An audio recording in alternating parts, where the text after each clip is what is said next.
I'm Francis Maude. I'm Shadow Minister for the Cabinet Office, and I have responsibility for the Conservative Party policy with Nick Hurd on charities, what's known as the third, rather irritatingly for me, the third sector.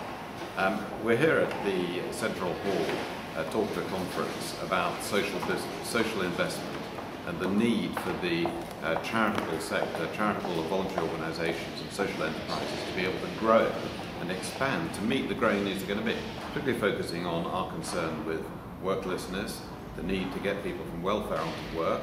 Even before the recession, 5.5 million people on in-work or on out-of-work benefits, where the state has failed to address this problem. Frankly, the market has failed to solve the problem, where there needs to be really proactive intervention. We see a real role for the social sector, social enterprises in helping people, supporting people from that out-of-work state, many of them who are on incapacity benefit, into work.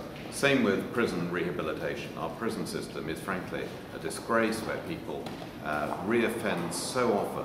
It's so difficult for people to get into the mainstream and become productive members of society when they leave prison. People find it easier to get drugs in prison than out of prison, which is an outrage.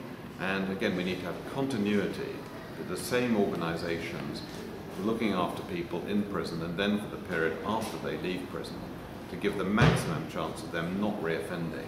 And this huge social as well as financial cost there is, and human cost, when there is constant reoffending, the lack of safety and security for the law-abiding members of society, and the huge cost of people not getting back into mainstream work. So that we're in a position where, frankly, whichever party gets elected, and I hope it's us, there's not going to be money around. The charitable sector has become much more dependent on government money, which I think impinges on its independence and its ability to innovate. So what we're looking at is ways in which money can be provided, private money can be provided, investment capital can be provided for the social sector to enable it to expand. And frankly, there's a huge amount of exciting work going on about new ways of delivering that money, new ways of providing expansion capital and working capital for the crucial organisations who have such a big role to play in meeting the social problems of Britain.